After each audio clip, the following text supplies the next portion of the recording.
보기도 힘들고 구입하기도 어렵지만 과거에는 길거리나 서점에서 아주 쉽게 기독교 성화를 구입할 수가 있었습니다. 사람이 교회 다니면 가장 먼저 성경과 찬송을 구입하고 그 다음에는 기독교 성화를 사서 벽에 걸어 놓습니다. 그 가운데 가장 인기 있는 성화는 무엇보다도 예수님의 인자하신 얼굴이 그려져 있는 그런 초상화입니다. 예수님의 얼굴 뒤에는 밝은 후광이 있어서 예수님의 인자하신 모습과 또 나를 향하신 하나님의 사랑을 보여주고 있는 것입니다. 그 다음에는 푸른 풀밭 옆에 잔잔하게 흐르는 시냇물에서 양들이 평화롭게 풀을 뜯거나 물을 마시고 있는 그림입니다. 이 그림에서 예수님은 아주 어린 양 한 마리를 가슴에 품고 있는데, 그리고 예수님은 다른 양들이 풀을 뜯고 물을 마시는 것을 보고 있습니다. 저는 이 그림을 볼 때마다 예수님의 품에 안긴 이 양이 바로 신홍제라고 생각을 합니다. 저는 늘 예수님의 품 안에 있습니다. 어느 집을 가면 최후의 만찬을 그린 그림이 있거나 아니면 예수님이 천군 천사를 대동하시고 영광스럽게 재림하시는 모습이 있습니다. 그런데 다양한 성화 가운데서 제가 피곤하거나 지칠 때 저에게 소망과 용기를 주는 그림이 하나가 있습니다. 비바람이 강하게 불면서 배가 한쪽으로 기울어지는 캄캄한 어둠 속에서 어떤 소년이 키를 잡고 있는 그림입니다.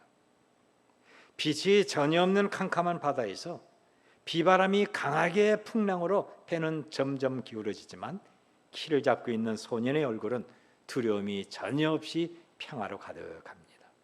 그것은 소년 뒤에서 예수님이 그를 꼭 붙들고 있기 때문에 그렇습니다.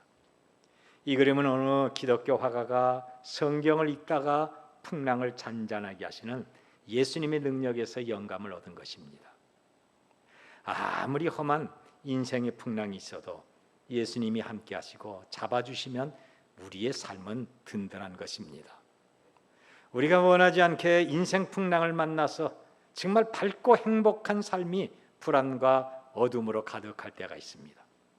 그러나 그럴 때 흔들리지 않고 두려워하지 않는 것은 풍랑을 잔잔하게 하시는 예수님이 우리와 함께하기 때문에 그런 것입니다. 여러분, 우리 인생길에는 어둠과 밝음이 있습니다. 두려움과 평화가 공존합니다. 슬픔과 기쁨이 있습니다. 저와 여러분이 사망의 음침한 골짜기를 지날 때가 있고 어떤 때는 눈물 골짜기를 통과하기도 합니다.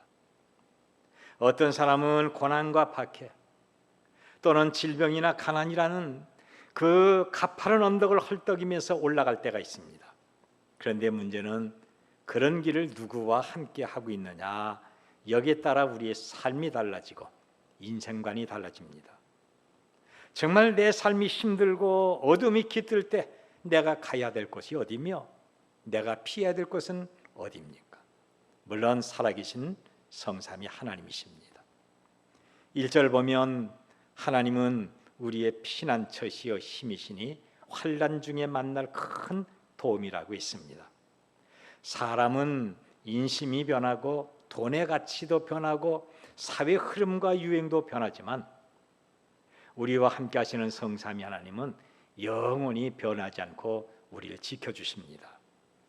국가의 위기로 불안에 떨던 이사야 선지자에게 하나님은 이사야야, 너 두려워하지 말라. 내가 너와 함께함이라. 놀라지 말라. 나는 네 하나님이 됨이라. 내가 너를 굳세게 하리라. 참으로 너를 도와주리라. 참으로 나의 의로운 오른손으로 너를 붙들리라고 말씀하셨습니다.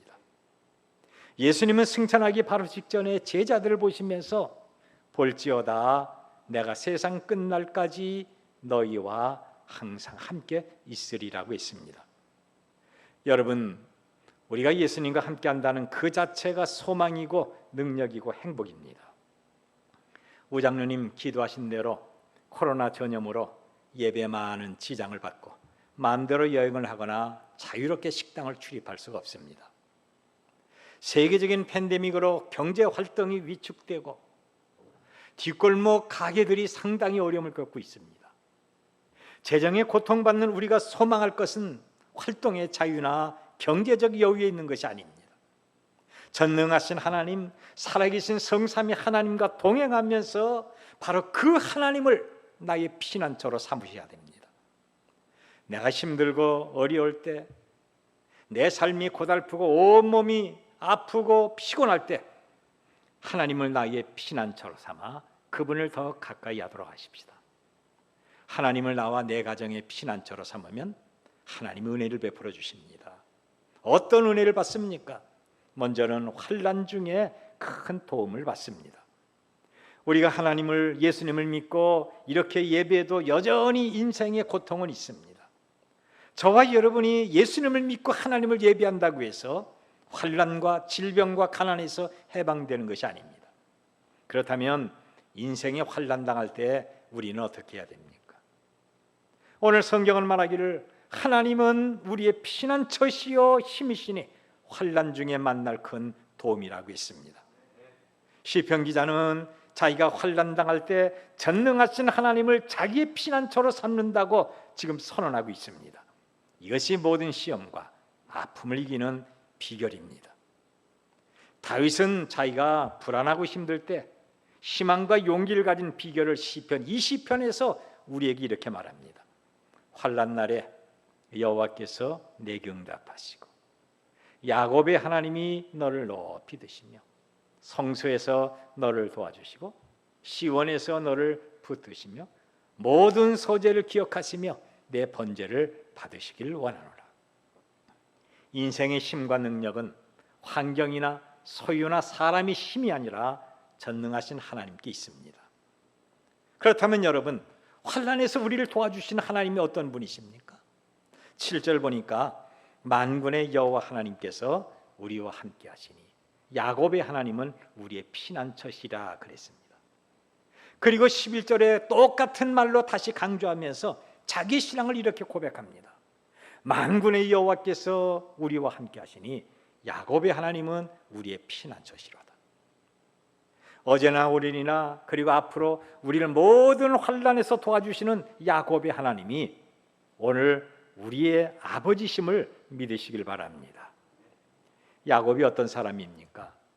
그가 늙어 애굽의 바로 왕 앞에 섰을 때 왕은 백발이 성성하고 얼굴에 주림이 가득한, 누가 한눈에 봐도 인생의 수많은 변화를 겪었던 그 야곱의 나이를 묻습니다. 그런데 야곱은 단순하게 내 나이가 130세입니다 라고 연수를 말한 것이 아니라 인생 나이를 말합니다. 내 나그네 길이 세월이 130년이다. 그러면서 말하기를 내 나이가 얼마 못 되니 우리 조상 나그네 길의 연조에 미치지 못하나 험악한 세월을 보냈나이다. 야곱은 그의 나이에서 밝히듯이 그의 삶이 정말 험악한 세월을 보낸 사람입니다.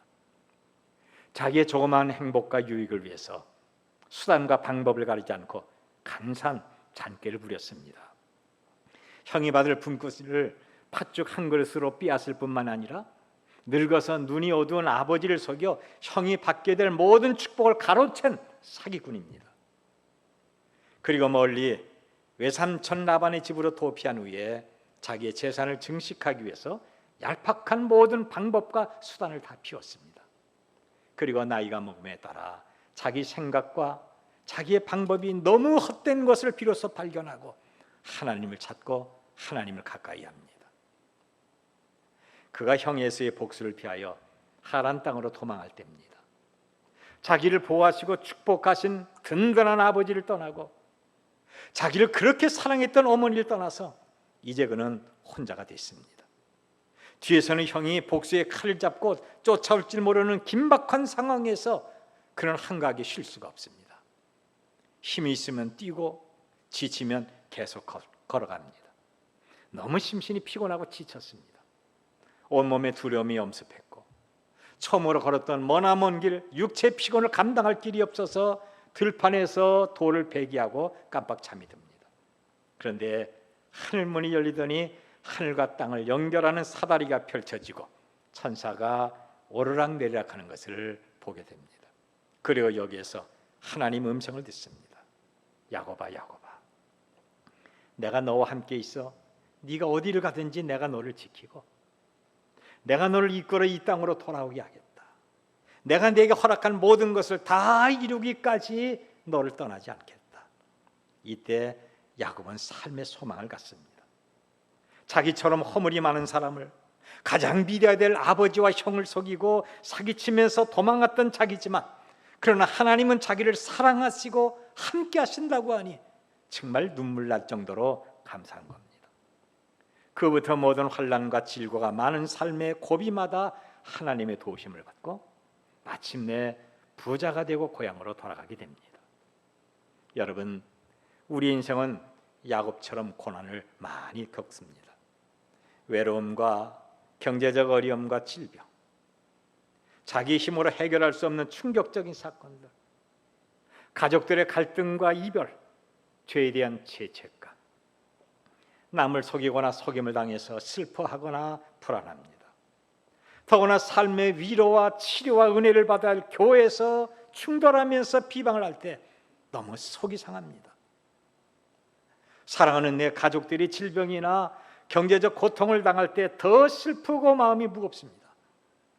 인생의 막다른 골목에서 어찌할 줄 모르고 혼자 눈물 흘리며 몸부림칠 때가 있습니다. 정말 남들은 잘 먹고 잠도 잘 자는데 언제 날이 밝을까? 왜 하필이면 나에게 이런 일이 있을까?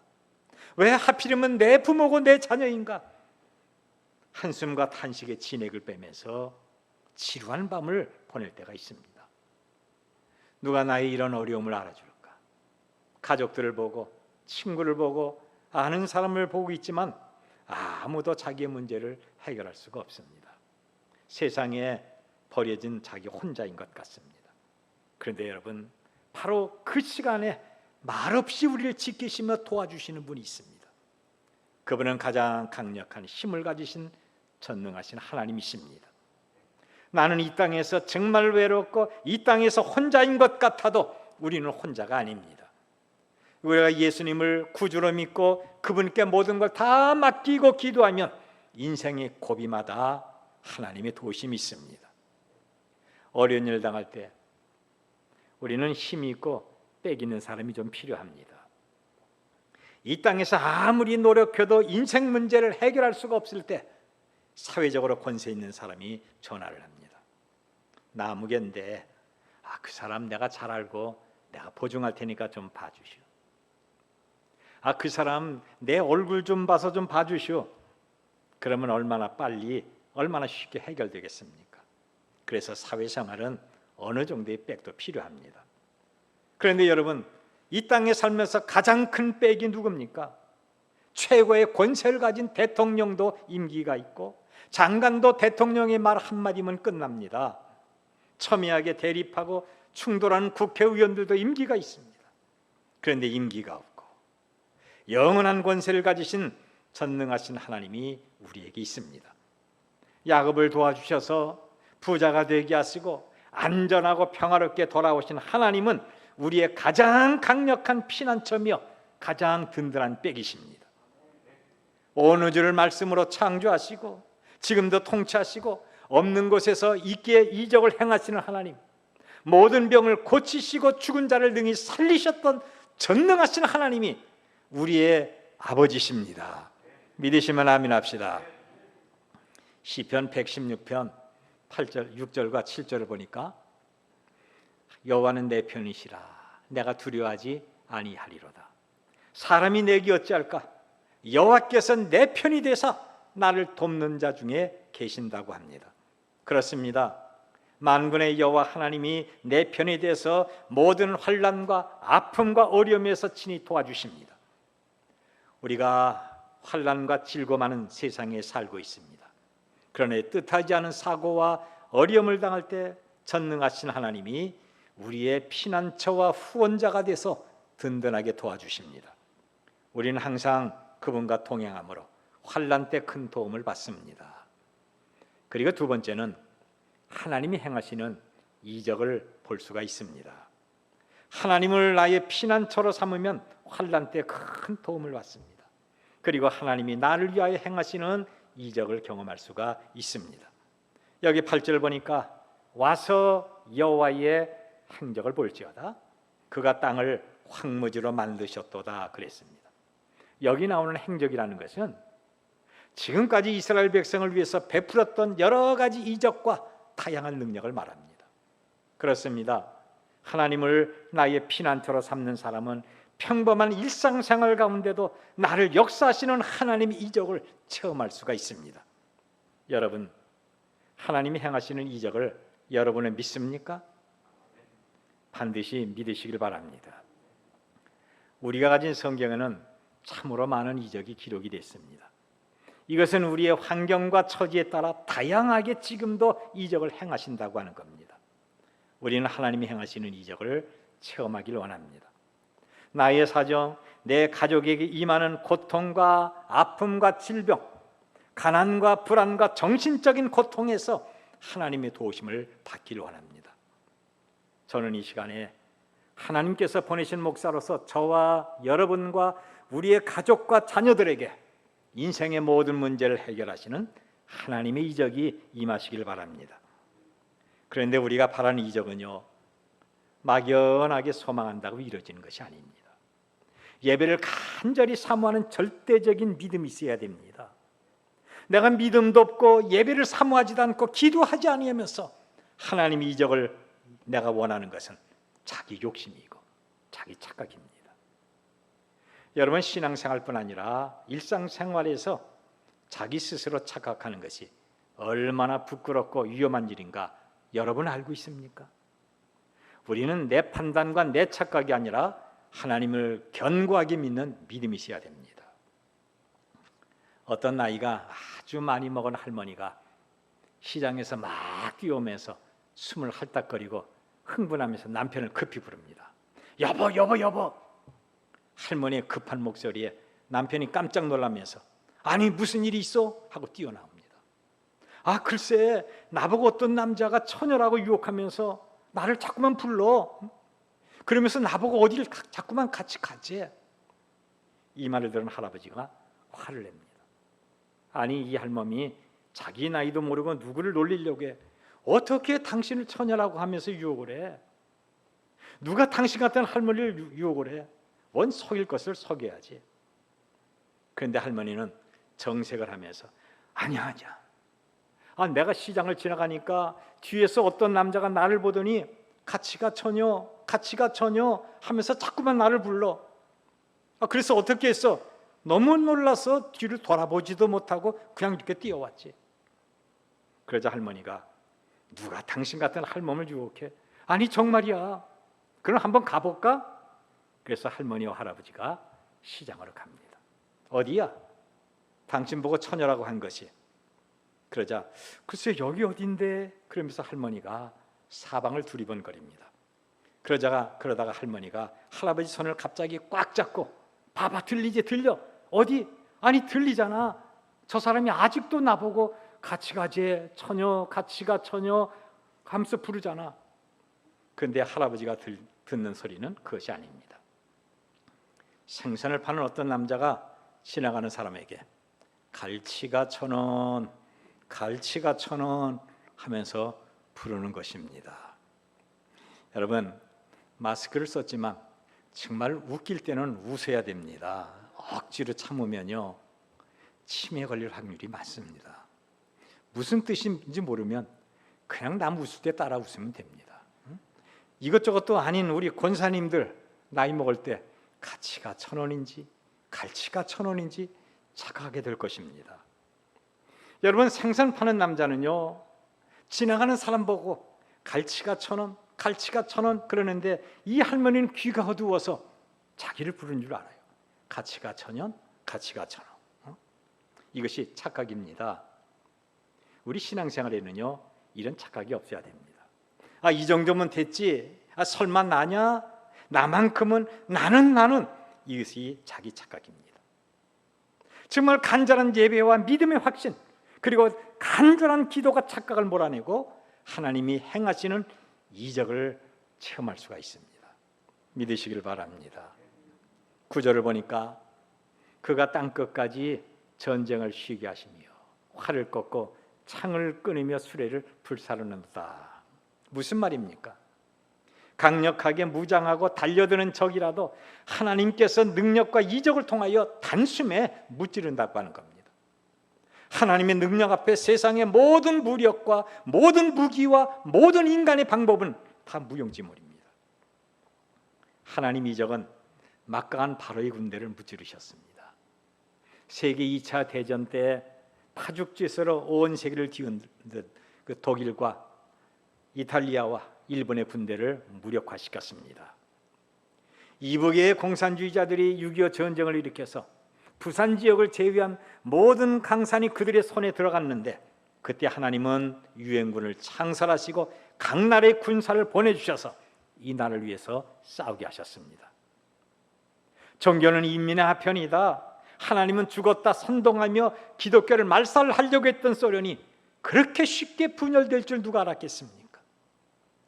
경제력을 바탕으로 조금 잘 산다고 해서 수시로 말 바꾸고 거짓말하고 비방하고 오만했던 일본, 공식적으로 지금 800만 개의 우상이 있습니다. 800만 개의 우상을 자랑한 일본은 지금 쇠락의 길로 들어가고 있습니다. 하나님을 거역하거나 우상을 섬기는 자들은 너무 쉽게 그리고 너무 빨리 망합니다. 법으로 기독교를 금지하고 선교사를 추방하고 목사를 감옥에 넣고 교회를 몰수하고 아니면 파괴한 중국, 이제 하나님의 준엄한 심판을 받습니다. 하나님이 없다. 예수 그리스도가 뭐냐? 우리에게는 오직 김일성 주체 사상뿐이다. 그러면서 개인적으로 성경을 갖거나 성경을 읽거나 찬송하는, 그리고 한국 기독교 교인과 접촉을 하거나 아니면 예배하면 사형에 처합니다. 아니면 수용소에 감금해서 극심한 고통을 주는 공산주의자들에게 하나님의 준엄한 심판이 있습니다. 여러분, 홍해나 요단강을 가르는 사건이요, 지금도 우리가 그분을 믿으면 모든 문제가 갈라지고 해결된다는 것을 보여주는 것입니다. 믿음으로 병이 낫죠. 우리는 믿음으로 구원을 받습니다. 믿음으로 일용할 양식을 먹습니다. 1부, 2부 때도 요 규절 나올 때는 아멘이 없었다고 했는데, 여러분, 아멘이 코로나 걸린 것이 아니라 지금 딴 데 격리된 거 아닙니다. 이럴 때 아멘 좀 하셔야 됩니다. 믿음으로 병이 낫고, 믿음으로 구원받고, 믿음으로 일용할 양식을 먹고, 믿음으로 여러 가지 이적이 있습니다. 우리도 예수님을 믿으면 이런 일들을 체험할 수가 있는 것입니다. 여러분들은 하나님이 행하시는 이적을 보기를 원합니까? 예수님을 구주로 믿도록 하십시오. 성령으로 충만하도록 하십시오. 그리고 예배를 사모하도록 하십시오. 힘써 기도하도록 하십시오. 우리는 기독교 어떤 신학과 성경을 아는 것이 아니라 먼저 예수님을 바르게 믿고 그분을 구체적으로 알아야 됩니다. 하나님의 사랑과 그리스도의 충만한 은혜를 원하면 성경을 바로 믿고 성령으로 충만하셔야 됩니다. 하나님은 쉽게 변하는 무능한 우리 인간과는 전혀 다릅니다. 전능하신 하나님은 무엇이든지 다 하실 수가 있습니다. 그 하나님을 나의 피난처로 삼고 하나님 앞에 감사하며 그분을 가까이 하면 하나님이 행하시는 이적을 경험할 수가 있습니다. 오늘 여러분의 인생 앞길을 가로막는 것이 무엇입니까? 어떤 것이 여러분의 인생을 힘들게 하십니까? 어떤 것이 눈물 흘리고 한숨을 쉬게 합니까? 이제 주님과 함께 하십시다. 축복의 바람을 불게 하시는 하나님께 기도하고 하나님의 말씀 앞에 아멘 하도록 하십시오.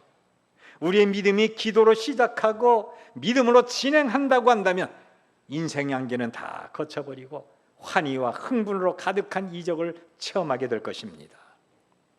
그리고 세 번째는 하나님의 거룩한 성품을 담습니다. 우리가 하나님을 나의 피난처로 삼으면 환난 때 큰 도움을 받습니다. 그리고 우리에게 행하신 하나님의 이적을 체험하게 됩니다.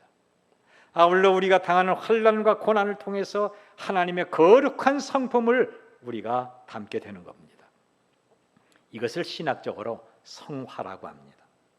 나같이 부족하고 나처럼 연약한 인간이 거룩하신 하나님을 담는 것이 참으로 놀라운 변화입니다. 우리가 예수님을 구주로 믿고 하나님을 예배하는 것 자체가 하나님을 담는 이적이고 축복입니다. 베드로전서 1장 16절 보니까 내가 거룩하니 너희도 거룩하라고 했습니다. 하나님은 우리가 그분의 성품을 닮아서 거룩한 생각을 하고 거룩한 말을 하고 거룩한 삶을 살 것을 요구하십니다. 그래야 빛이 돼서 사회에서 칭찬받습니다. 에베소서 5장 1절 보니까 그러므로 사랑을 받는 자녀같이 너희는 하나님을 본받는 자가 되라고 했습니다. 사도 바울은 예수님을 박해하고 그리스도를 잡아 죽이려고 살기가 등등했던 사람입니다.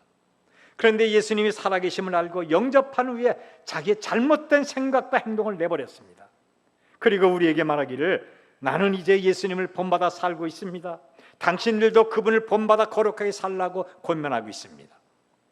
오늘 우리는 특별한 행동이 아니라 아주 평범한 일상생활에서 다른 사람과 구별돼서 예수님을 믿는 사람임을 확실하게 보여줘야 됩니다. 제가 은퇴하고 아주 행복한 어느 도시에서 이사하며 살게 됐습니다. 어딘지 아시죠? 친구들이나 지인이 왜 하필이면 양주에서 사느냐, 양주에 누가 있느냐 참 많이 물어봤습니다. 그럴 때마다 내가 목사라 그동안에 소주도 못 먹고 막걸리도 못 먹어서 수입산 양주에서 산다고 말하면서 웃었습니다. 양주에서 자리를 잡으면서 아내에게 우리가 동네 사람 보면 먼저 인사하고 먼저 웃자, 그리고 작은 것이라도 먼저 주자, 그러면서 그대로 실천을 했습니다. 한 번은 근처에서 과손하는 노인이 지나가기에 인사를 하자 저를 보고 아주 깜짝 놀랄 말을 합니다. 혹시 종교 갖고 계세요? 그래서 저는 예, 저 교회 다닙니다. 저 예수님 아주 잘 믿습니다. 그러면서 그럼 어르신도 교회 나가십니까? 아니, 저는 교회 다니지 않고 다른 종교도 갖고 있지 않습니다. 그런데 제가 어떻게 교회 다니는 것을 아십니까? 그랬더니 그분이 글쎄 하시는 것이 다른 사람하고 전혀 다르네요. 서울에서 이사 온 사람과 전혀 달라요. 먼저 웃으시고 친절하시고 다른 사람과 전혀 달라요. 저는 이 말을 듣고 두 가지 감정이 동시에 일어났습니다. 먼저는 매우 기분이 좋았습니다. 정말 기분이 좋았습니다. 오늘 여러분들은 다른 사람과 전혀 다른 목사를 지금 보고 있는 겁니다. 그 말 듣고 얼마나 기분이 좋았는데요. 그런데 반면에 겁이 났습니다. 내가 불손하게 말하고 이상하게 행동했다면 이 사람이 나를 어떻게 판단했을까? 그런데 며칠 후에 이 노인이요, 다른 사람에게 저를 소개하기를 이분이 목사님이셔? 아주 훌륭한 목사님이야. 그리고 저를 소개합니다. 저는 다시 놀랐습니다.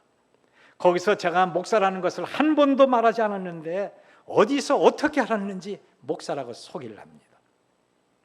저는 그 말을 듣고 내가 만일 사람을 무시하고 불친절하고 교만했더라고 한다면 나 때문에 얼마나 많은 교회가 욕을 먹고 나 때문에 하나님이 얼마나 속상했을까? 저는 한참을 생각했습니다. 저는 이 노인의 말을 들은 후에 정말 아주 평범한 일상생활에서 구별된 삶을 더 보이기를 원했습니다. 여러분, 이것이 하나님이 원하시는 성화 구별된 삶입니다. 오늘 우리가 주님을 본받으려면 어떻게 해야 됩니까? 어떤 것을 취해야 됩니까? 에베소서 4장 31절과 32절 보니까 너희는 모든 악독과 노함과 분냄과 떠드는 것과 비방하는 것을 모든 악의와 함께 버리고 서로 친절하게 하며 불쌍히 여기며 서로 용서하기를 하나님이 그리스도 안에서 너희를 용서하심과 같이 하라고 했습니다. 오늘 우리가 버릴 것은 버리고 취할 것은 취해야 하나님을 닮는 삶을 살 수 있습니다. 그런데요, 아주 불행하게 여전히 버려야 될 것을 가지고 있습니다. 내가 취해야 될 것을 취하지 않고 외면하고 있습니다. 그래서 이 사회에서 교회가 그토록 많은 지탄과 비난을 당하고 있지 않습니까? 여러분, 모든 악독과 노함과 분쟁을 버리도록 하십시오. 떠드는 것과 비방과 모든 악의를 버리도록 하십시오. 버릴 것을 버려야 우리의 심령이 깨끗해집니다. 그리고 깨끗한 우리의 심령이 하나님의 거룩한 성령으로 체험받도록 하십시오. 예수님이 행하셨던 친절한 마음, 남을 이해하고 축복하는 마음, 잘못을 이해하고 용서하고 사랑으로 충만한 그런 삶이 우리에게 있어야 됩니다. 이것이 거룩하신 예수 그리스도를 닮는 성품이고 하나님을 닮는 것입니다. 하나님은 우리가 몇 년 동안 교회 다녔는가 보지 않습니다. 하나님은 나의 직분이 무언가 보지 않습니다. 하나님이 보시는 것은 예수님을 믿고 얼마나 변했느냐를 보십니다. 그동안의 교회 직분자가 되고 하나님 앞에 예배하고 감사하는 자가 되더니 아름답게 변한 사람이 있습니다. 그러나 그렇게 오랫동안 교회 생활하면서도 여전히 변하지 않는 사람이 있습니다. 그렇게 많이 설교하는 목사도 변하지 않습니다. 그렇게 많이 설교를 듣는 교인들도 변하지 않습니다. 참 불행한 일입니다. 여러분, 이 나라고 하는 고집과 무지와 억지와 비방을 버리고 부활하신 예수님과 성령으로 마음을 채우도록 하십시다. 그리야 내가 살고 변합니다.